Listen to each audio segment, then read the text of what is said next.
அனைத்து தமிழ் மக்களுக்கும் கணேஷின் பணிவான வணக்கம். வாங்க ஃப்ரெண்ட்ஸ், மார்க்கெட் பற்றி டிஸ்கஸ் பண்ணலாம். ஸோ நேற்று அதாவது நிஃப்டியெல்லாம் பார்த்தீங்க அப்படின்னா ஒரு பேட்டர்ன் கிரியேட் ஆயிருந்தது. ஸோ அதை பேஸ் பண்ணி அந்த பேட்டர்ன் பிரேக் அவுட் நமக்கு பை சைடு அப்படிங்கிற மாதிரி காட்டினது இந்த இடத்துல. ஸோ 15 மினிட்ஸ் கேண்டில் வச்சு பார்த்தீங்க அப்படின்னா ஒரு பை சைடு பிரேக் அவுட். இன்னைக்கு ஓப்பன் ஆயிருக்கிற இடம் ஒரு கேப் அப் ஓப்பனிங், அங்கேருந்து ஒரு ஃபால், மறுபடியும் பார்த்தீங்க அப்படின்னா நேற்று லோவில் மறுபடியும் சப்போர்ட் எடுத்து மேலே வந்திருக்கு. ஒரு வாலட்டிலிட்டியான மார்க்கெட் அப்படிங்கிற மாதிரி சொல்லலாம். இன்னைக்கு பொறுத்த வரைக்கும் ஓவராலாக எப்படி க்ளோஸ் ஆயிருக்குன்னா ஒரு செல் சைடு க்ளோசிங் கொடுத்துருக்குறாங்க. இன்னைக்கு விப்ரோவோட குவார்ட்டர்லி ரிசல்ட்ஸ், அதாவது Q4 ரிசல்ட்ஸ் நல்லா இருந்தது. கிட்டத்தட்ட 12% பக்கம் இன்க்ரீஸ் ஆயிருக்கு நெட் ப்ராஃபிட். அது மட்டும் இல்லாமல் விப்ரோவில் இப்போ ஒரு ஆஃபர் அனௌன்ஸ் பண்ணியிருக்கிறாங்க. என்ன ஆஃபர் அனௌன்ஸ் பண்ணியிருக்காங்க அப்படின்னா 15,000 கோடிக்கு 250 ரூபாயில, அதாவது 250 ருபீஸ்ல நாங்கள் ஷேரை பைபேக் பண்ணிக்கிறோம், ரெடியா இருங்க அப்படிங்கிற மாதிரி அவங்க ஆஃபர் அனௌன்ஸ் பண்ணியிருக்காங்க. ஸோ விப்ரோ இப்போ 210 ரூபாய்க்கு ட்ரேட் ஆகிட்டு இருக்கு. இதில் பார்த்தீங்க அப்படின்னா அவங்க ஷேர் ஹோல்டருக்கு 20% பக்கம் முன்கூட்டியே ஒரு ப்ராஃபிட் மாதிரி கொடுத்துட்டு 250 ரூபாய்க்கு நாங்கள் பைபேக் பண்ணுறதுக்கு ரெடியாக இருக்கோம், அப்ளை பண்ணுறவங்க பண்ணலாம் அப்படிங்கிற மாதிரி நியூஸஸ் கொடுத்துருக்குறாங்க. இதுக்கு முன்னாடி இன்ஃபோசிஸ் இந்த மாதிரி கொடுத்துருந்தாங்க. ஸோ இத்தனை கோடி ரூபாய்க்கு நாங்கள் பைபேக் பண்ணிக்கிறோம் அப்படின்னு. ஸோ இப்போ விப்ரோ ஒரு 15,000 கோடி ரூபாய்க்கு பைபேக் பண்ணுறதுக்கு ரெடியாக இருக்காங்க. சரிங்க, பைபேக் பண்ணுறதுனால என்ன யூசஸ் அப்படின்னு கேட்டிங்கன்னு வச்சுக்கோங்களேன். இப்போ பைபேக் அதாவது ப்ராஃபிட் இன்னும் அதிகமாக தரக்கூடிய ஏதாவது ஒரு ப்ராஜெக்டை அவங்க இம்ப்ளிமெண்ட் பண்ணலாம். இல்லை அப்படின்னா இப்போ 250 ரூபாய்க்கு அவங்க வாங்கிக்கிறாங்க அப்படின்னா மேபி இன்னொரு 3 or 4 மந்த்ஸில் விப்ரோட ஷேர் பார்த்தீங்க அப்படின்னா ஒரு 270 280 வரதுக்கான ஒரு பாசிபிலிட்டிஸ் இருக்கலாம். அது மட்டும் இல்லாமல் இப்போ குவார்ட்டர்லி ரிசல்ட்ஸ்ல இவ்வளோ ப்ராஃபிட் வந்திருக்கு. ஸோ அடுத்த குவார்ட்டர்லி ரிசல்ட்ஸ்லையும் நல்ல ப்ராஃபிட் வரதுக்கான சான்சஸ் இருக்கு. ஸோ இந்த ப்ராஃபிட் வச்சு அந்த ஷேர்ஸ் எல்லாம் நாமளே வாங்கிக்கலாம் அப்படிங்கிற ஒரு கான்செப்ட். ஓகேங்களா? ஸோ ஓவராலாக பார்த்தீங்க அப்படின்னா ஸோ லாபத்தை கொடுக்கறத விட அந்த ஷேர் நம்மகிட்டே இருந்தது அப்படின்னா இன்னும் கொஞ்சம் லாபம் நமக்கு கிடைக்கும் அப்படிங்கிற ஒரு கம்பெனி சைடோட மைண்ட் செட். ஓகேங்களா? ஸோ இதுதான் பைபேக் ஆஃபர் அப்படிங்கிற மாதிரி சொல்லுவாங்க. இது எப்பங்க ஒர்க் அவுட் ஆகும், இதுல ஏதாவது ஒரு ட்ரிக் இருக்கா அப்படின்னு கேட்டீங்க அப்படின்னா நெக்ஸ்ட் குவார்ட்டர்லி ரிசல்ட் ஒரு நல்ல ப்ராஃபிட் கொடுக்கறதுக்கு சான்சஸ் இருக்கு. ஸோ நீங்களே நினைச்சு பாருங்களா, 210 ரூபாய்க்கு ட்ரேட் ஆகிட்டு இருக்கிற ஒரு ஷேர் ப்ரைஸை அவங்க 250 ரூபாய்க்கு பைபேக் பண்ணிக்கிறாங்கன்னா என்ன அர்த்தம்? கண்டிப்பா அடுத்த 3 மாசத்துல ஏதோ ஒரு பெரிய ப்ராஃபிட் காட்ட போறாங்கன்னு அர்த்தம். ஸோ அப்படி காட்டுறப்ப எப்போ காட்டுவாங்கன்னா அடுத்த குவார்ட்டர்லி ரிசல்ட்ஸ்ல தான் காட்டுவாங்க. ஓகேங்களா? ஸோ அடுத்த குவார்ட்டர்லி ரிசல்ட்ஸ் விப்ரோ இன்னும் கொஞ்சம் ப்ராஃபிட் கொடுக்குறப்ப ஸோ ஆட்டோமேட்டிக்காக ஷேர் ப்ரைஸ் நமக்கு மேலே வந்துடும். ஸோ இந்த ட்ரிக்கை நம்ம எப்போ யூஸ் பண்ணணும் அப்படின்னா நெக்ஸ்ட் குவார்ட்டர்லி ரிசல்ட்ஸ் விப்ரோ எப்போ அனௌன்ஸ் பண்ணுறாங்களோ அதுக்கு முன்னாடி நம்ம இந்த ட்ரிக்கை இம்ப்ளிமெண்ட் பண்ணோம் அப்படின்னா கொஞ்சம் நமக்கு யூஸ்ஃபுல்லாக இருக்கும். ஓகேங்களா? பார்க்கலாம் என்ன மாதிரி நடக்குது அப்படின்னு. நெக்ஸ்ட் பார்த்தீங்க அப்படின்னா இன்னைக்கு சென்செக்ஸ் எக்ஸ்பைரி.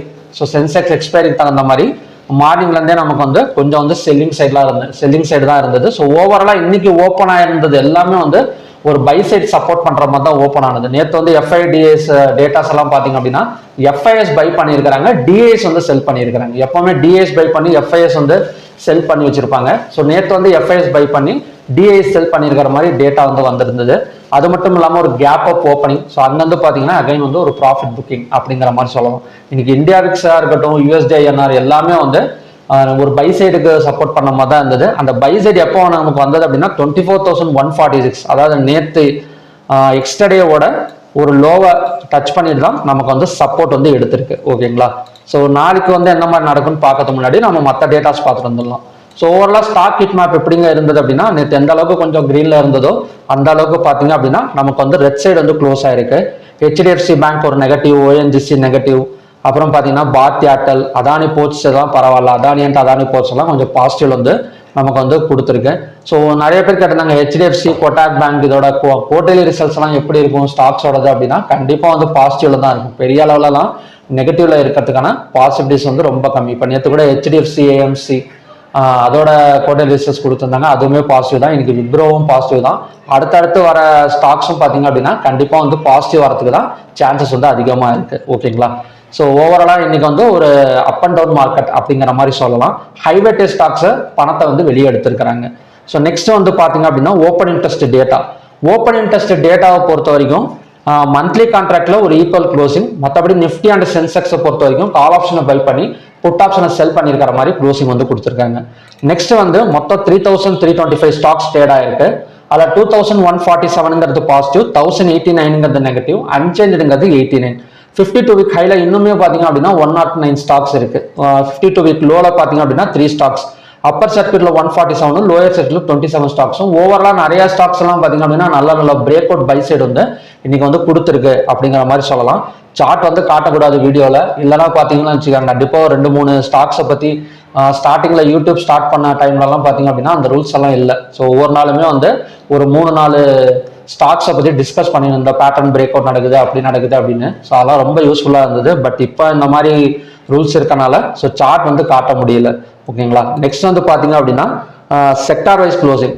செக்டார் வைஸ் க்ளோசிங்ல பேங்க் நிஃப்டி, ஃபின் நிஃப்டி எல்லாம் நமக்கு வந்து கொஞ்சம் நெகட்டிவ்ல தான். மற்றபடி FMCG, health sector, IT sector, media, metal எல்லாமே வந்து நமக்கு வந்து பாசிட்டிவ்ல இருக்கு. ஐடி செக்டார் நமக்கு சென்செக்ஸ் எக்ஸ்பைரி இருந்தும் கூட கிட்டத்தட்ட 0.88% வரைக்கும் மேல வந்திருக்கு. ஸோ ஓவராலா ஏடிஆர் வேல்யூஷன் நல்லா தான் கொடுத்துருக்காங்க. இப்போ ஒரு வாரமா பாத்தீங்க அப்படின்னா இன்ஃபோசிஸ், விப்ரோலாம் ஏடிஆர் வேல்யூஷன்லாம் நல்லா வந்துட்டு இருக்கு, ஒரு 2%, 3%க்கு மேல. அப்படி இருக்கிறப்ப தாராளமா நம்ம இன்னும் கொஞ்சம் கூட எக்ஸ்பெக்ட் பண்ணலாம் ஐடி செக்டர் கம்மிங் வீக்ஸ்ல. பெரிய ப்ராஃபிட் புக்கிங் நடக்கிறதுக்கு பாசிபிலிட்டிஸ் எல்லாம் ரொம்ப கம்மி தான். தொடர்ந்து மேல வரதுக்கு தான் சான்சஸ் வந்து இருக்கு. ஓகேங்களா. இப்போ விப்ரோ பைபேக் ஆஃபர் கொடுத்துருக்கனால நாளைக்கு விப்ரோ ஒரு கேப் அப்ல ஓப்பன் ஆனா கூட ஆச்சரியப்படுறதுக்கு எதுவுமே கிடையாது. பார்க்கலாம் என்ன மாதிரி வந்து நடக்குது அப்படின்னு. நெக்ஸ்ட் வந்து பாத்தீங்க அப்படின்னா ஹைவேட்டே ஸ்டாக்ஸ். நான் தான் சொன்னால ஹைவேட்டே ஸ்டாக்ஸ் மட்டும் தான் பணத்தை வெளியே எடுத்திருக்காங்க. நேற்று வந்து இன்வெஸ்ட்மெண்ட் பண்ணி இன்னைக்கு எடுத்துருக்க மாதிரி ஸோ மூவ்மெண்ட் வந்து நடந்திருக்கு. மாருதி, ஸ்ரீராம் ஃபைனான்ஸ், டிசிஎஸ், இன்ஃபோசிஸ் இதெல்லாம் பார்த்தீங்கன்னா பாசிட்டிவ் க்ளோசிங். ஸோ மற்றது எல்லாமே ஒரு நெகட்டிவ் க்ளோசிங். டாப் கெய்னர்ஸ்னு எடுத்துக்கிட்டோம் அப்படின்னா அடானியன், Hindalco, Trent, Eternal, Adani Ports இதெல்லாம் பார்த்தீங்கன்னா டாப் கெய்னர்ஸுக்கான ஸ்டாக். டாப் லூசர்ஸ்னு எடுத்துக்கிட்டோம் அப்படின்னா HDFC Bank, ONGC, HDFC Life, Titan, எம்என்டம் இதெல்லாம் பார்த்தீங்க அப்படின்னா டாப் லூசர்ஸுக்கான ஸ்டாக்ஸ். ஓகே. இப்போ நிஃப்டி வந்து எந்த மாதிரி இருக்கு அப்படின்னா ஆக்சுவலி பார்த்தீங்க அப்படின்னா இந்த இடம் சப்போர்ட் தான். மேபி இந்த 24,265 சப்போர்ட் எடுக்க வேண்டியது. ஸோ ரெண்டாவது சப்போர்ட் இந்த இடத்துல வந்து நமக்கு சப்போர்ட் எடுத்திருக்கு. நாளைக்கான பை சைட் பிரேக் அவுட் பாயிண்ட்ங்கிறது 25,265. இந்த இடத்த பிரேக் அவுட் பண்ணா ஸோ நம்ம கண்டினியூஸா 24,418 வரைக்கும் வரதுக்கான ஒரு பாசிபிலிட்டிஸ் இருக்கு. நெக்ஸ்ட் ரெசிஸ்டன்ஸுங்கிறது நேற்று நாம டிஸ்கஸ் பண்ண இடம் தான். 24,418ங்கிறது நெக்ஸ்ட் ரெசிஸ்டன்ஸ் ஜோன். நெக்ஸ்ட் சப்போர்ட்ங்கிறது 24,146, 24,074. ஸோ எப்படி பார்த்தாலும் ஒரு வாலட்டிலிட்டி வந்து நாம நாளைக்கு வந்து கொஞ்சம் எக்ஸ்பெக்ட் பண்ணலாம். ஏன்னா ஓப்பன் இன்ட்ரெஸ்ட் டேட்டாவே அப்படிதான் இருக்கு. ஒரு பெரிய அளவில் கேஷ் ஃப்ளோ வந்து நடக்கல. ஒரே பக்கம் வந்து பெரிய அளவில் புஷ் பண்ணல, கொஞ்சம் வாலட்டிலிட்டியாக தான் இன்னைக்கு இருந்தது. நாளைக்கு அதே மாதிரி இருக்கிறதுக்கு பாசிபிலிட்டிஸ் இருக்கு. நெக்ஸ்ட் வந்து பேங்க் நிஃப்டி. ஸோ இப்போ பேங்க் நிஃப்டி எல்லாம் பார்த்தீங்க அப்படின்னா எக்ஸாக்டா ஒரு கேப் ஃபில்லிங் சப்போர்ட் வந்து எடுத்திருக்கு அப்படிங்கிற மாதிரி சொல்லலாம். ஸோ இதோட ஒரு பை சைட் பிரேக் அவுட் பாயிண்ட்ங்கிறது இந்த ஜோன் தான். இப்போ இந்த ஜோன் பார்த்தீங்க அப்படின்னா டபுள் பாட்டம் சப்போர்ட் எடுத்துட்டு மேலே வந்தது அப்படின்னா 56,331லேருந்து 56,783. ஆக்சுவலி பார்த்தீங்கன்னா இந்த இடத்துல டபுள் பாட்டம் சப்போர்ட் எடுக்கிறப்ப இந்த இடத்த பிரேக் அவுட் பண்ணால் 56,783 வரைக்கும் வரதுக்கான பாசிபிலிட்டி இருக்கு. நெக்ஸ்ட் சப்போர்ட் ஜோனுங்கிறது 55,975. நெக்ஸ்ட் வந்து ஃபின் நிஃப்டி. இப்போ ஃபின் நிஃப்டி சேம் தான், இன்னும் கேப் ஃபில்லிங் சப்போர்ட் வந்து டச் பண்ணல. 26,245ங்கிறது சப்போர்ட் ஜோன், 26,605ங்கிறது ரெசிஸ்டன்ஸ் ஜோன். ஸோ நேற்று நாம பார்த்த ரெசிஸ்டன்ஸ் வந்து எக்ஸாக்டா ஃபின் நிஃப்டியில் ஒர்க் அவுட் ஆயிருக்கு அப்படிங்கிற மாதிரி சொல்லலாம். ஸோ நேற்று வந்து இந்த ரெசிஸ்டன்ஸ் வந்து டிரா பண்ணியிருந்தோம். ஸோ அங்கேருந்து எக்ஸாக்டா நமக்கு வந்து ஒரு 300 பாயிண்ட்ஸுக்கு மேலே டவுன் ஆயிருக்கு. நெக்ஸ்ட் சப்போர்ட்டுங்கிறது 26,245, ரெசிஸ்டன்ஸுங்கிறது 26,605. நெக்ஸ்ட் வந்து பாத்தீங்க அப்படின்னா mid cap Nifty. So mid cap Nifty தொடர்ந்து மேலே தான் வந்துட்டு இருக்கு. நெக்ஸ்ட் ரெசிஸ்டன்ஸுங்கிறது 13,749. சப்போர்ட்டுங்கிறது 2 சப்போர்ட் இருக்கு மிட் கேப் நிஃப்டியை பொறுத்த வரைக்கும். அதாவது இன்னைக்கான லோ, அதே மாதிரி கேப் ஃபில்லிங் சப்போர்ட், இந்த ரெண்டுமே பாத்தீங்க அப்படின்னா நமக்கு வந்து இந்த சப்போர்ட் ஜோன் தான் மிட் கேப் நிஃப்டியை பொறுத்த வரைக்கும். ஸோ நாளைக்கு வருமாங்கிறது தெரியல. எப்போ வந்தாலும் இந்த இடம் வந்து பாத்தீங்கன்னா மிட் கேப் நிஃப்டிக்கு ஒரு நல்ல ஆப்பர்ச்சுனிட்டி ரெக்கவரி ஆகிறதுக்கு. அதாவது கீழே விழுந்தா கூட இந்த இடத்துல இருந்து மறுபடியும் பாத்தீங்க அப்படின்னா ஒரு 13,700 வரைக்கும் 200 to 250 பாயிண்ட்ஸ் பக்கம் எய்ம் பண்ணலாம் இந்த ஜோன் எல்லாம் மிட் கேப் நிஃப்டி வந்து வரப்ப. ஓகேங்களா. ஸோ சென்செக்ஸ் சேம் கண்டிஷன் தான், நிஃப்டி மாதிரி தான். ஹையா பிரேக் அவுட் 78,140 பிரேக் அவுட் பண்ணா 78,844 வரைக்கும் சான்சஸ் இருக்கு. இல்ல அப்படின்னா 77,632ங்கிறது ஒரு கேப் ஃபில்லிங் சப்போர்ட். ஆல்மோஸ்ட் இந்த கேப் ஃபில்லிங் சப்போர்ட் பக்கத்துல தான் ரெக்கவரி ஆயிருக்கு சென்செக்ஸை பொறுத்த வரைக்கும். ஓகேங்களா.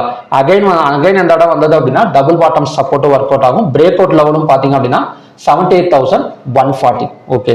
நெக்ஸ்ட் வந்து பாத்தீங்க அப்படின்னா நான் அதாவது இன்னொன்னு என்னன்னா சொல்றதை நீங்க அப்படியே விட்டுறாதீங்க. ஸோ 5 மினிட்ஸ் இல்லை 15 மினிட்ஸ் 5 மினிட்ஸே வச்சுக்கோங்க ஓகேங்களா. 5 மினிட்ஸ் கேண்டில் வச்சுக்கிட்டு ஸோ நீங்கள் மறக்காமல் ட்ரா பண்ணி பாருங்கள். ஏன்னா நிறைய பேர் என்ன கேட்குறாங்கன்னா பேட்டர்ன் வந்து என்ன சொல்றது அப்படின்னா நம்ம ஒரு எம்டி சார்ட்ல வந்து பார்க்குறோம். நல்லா தெரிஞ்சுக்கோங்க. ஸோ மற்ற ஸ்ட்ராட்டஜிஸ் கற்றுக்கிற மாதிரி கிடையாது பேட்டர்னை பொறுத்த வரைக்கும். ஸோ மற்ற ஸ்ட்ராட்டஜிஸ் எல்லாம் எப்படி வந்து நம்ம கற்றுப்போம் அப்படின்னா ஒரு இண்டிகேட்டர் ஆட் பண்ணுவோம், இல்லைன்னா ஒரு சிக்னல்ஸ் கொடுக்குற ஒரு இண்டிகேட்டர்ஸ் ஆட் பண்ணுவோம், ஓப்பன் இன்ட்ரெஸ்ட் பார்ப்போம்.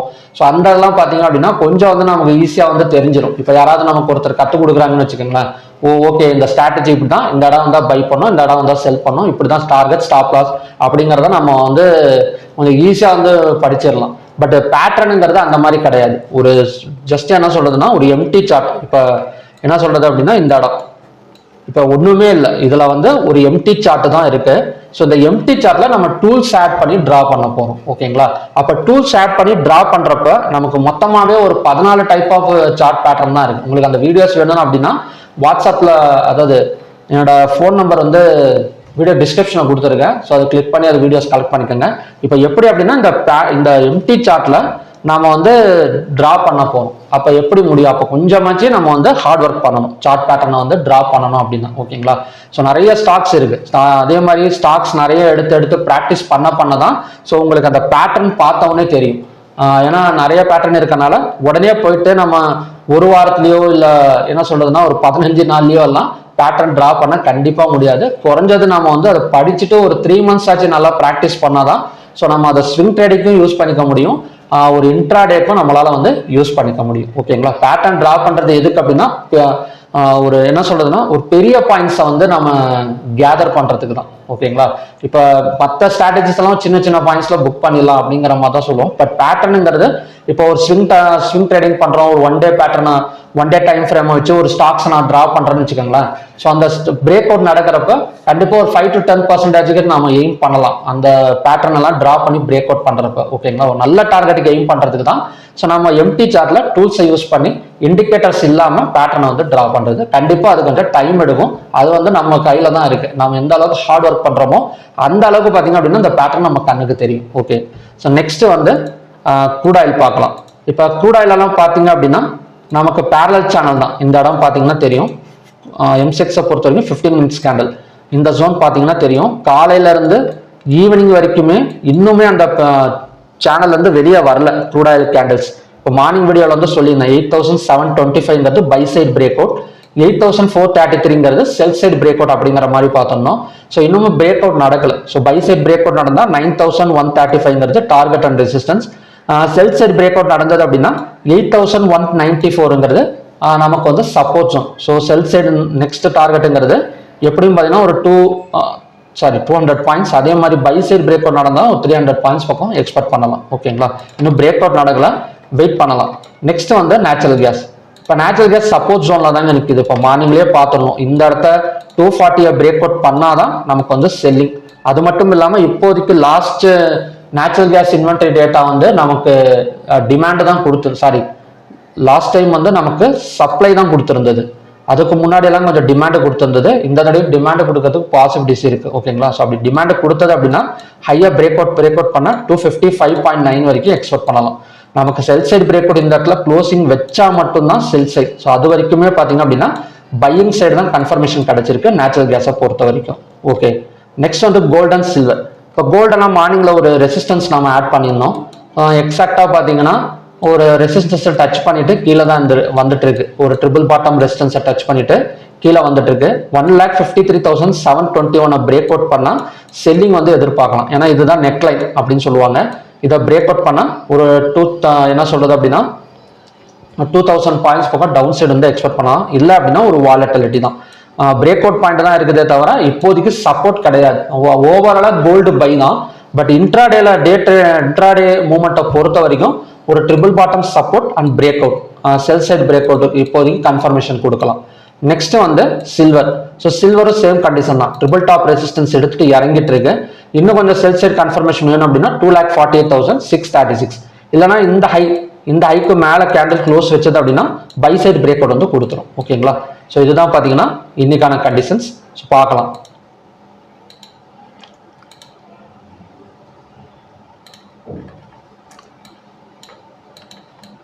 ஸோ எம்எஸ்சி எப்படிங்க இருக்கு அப்படின்னா ஒரு 5 பாயிண்ட் பாசிட்டிவ்ல தான் போயிட்டு இருக்கு. பெரிய அளவில் வந்து கீழே இறங்கல இன்னமும். பட் நமக்கு சென்செக்ஸ் எக்ஸ்பைரினால பணத்தை கொஞ்சம் வெளியே எடுத்திருக்காங்க அப்படிங்கிற மாதிரி சொல்லலாம். ஸோ ஓவராலா பார்த்தீங்க அப்படின்னா நாளைக்கு அகைன் வந்து ஒரு பையிங் போகிறது கூட சான்சஸ் இருக்கலாம். இது கண்டினியூ ஆனது அப்படின்னா ஒரு 5 பாயிண்ட்ஸ் போயிட்டு இருக்கு, ஒரு 25 பாயிண்ட்ஸ் எல்லாம் மேலே வந்தது அப்படின்னா ஒரு அகைன் வந்து ஒரு கேப் அப், இன்னைக்கு எப்படி வந்து ஒரு கேப் அப் ஓப்பனிங் நடந்ததோ அதே மாதிரி ஒரு கேப் அப் ஓப்பனிங் நடக்கிறதுக்கு சான்சஸ் இருக்கு. ஸோ பார்க்கலாம் எந்த அளவுக்கு ஈவினிங் மார்க்கெட் வந்து மூவ்மெண்ட் கொடுக்குது வேர்ல்டு லெவலில் அப்படின்னு பார்க்கலாம். So okay friends, next MCX 3 days online class வந்து April 20th வந்து ஸ்டார்ட் ஆக போகுது. ஸோ மார்னிங் பேட்ச் இருக்கு, ஈவினிங் பேட்ச் இருக்கு. ஸோ உங்களுக்கு இன்ட்ரெஸ்டட் இருந்தது அப்படின்னா வீடியோ டிஸ்கிரிப்ஷன் நம்பர் கொடுத்துருங்க. ஸோ அதுக்கு மெசேஜ் பண்ணியோ கால் பண்ணியோ டீட்டெயில்ஸ் கேட்டு நீங்கள் வந்து தெரிஞ்சுக்கலாம். ஓகேங்களா? மறுபடியும் பார்த்தீங்க அப்படின்னா இன்னும் நல்ல ப்ரிடிக்ஷன் வீடியோட நான் வந்து மீட் பண்ணுறேன். Thank you very much.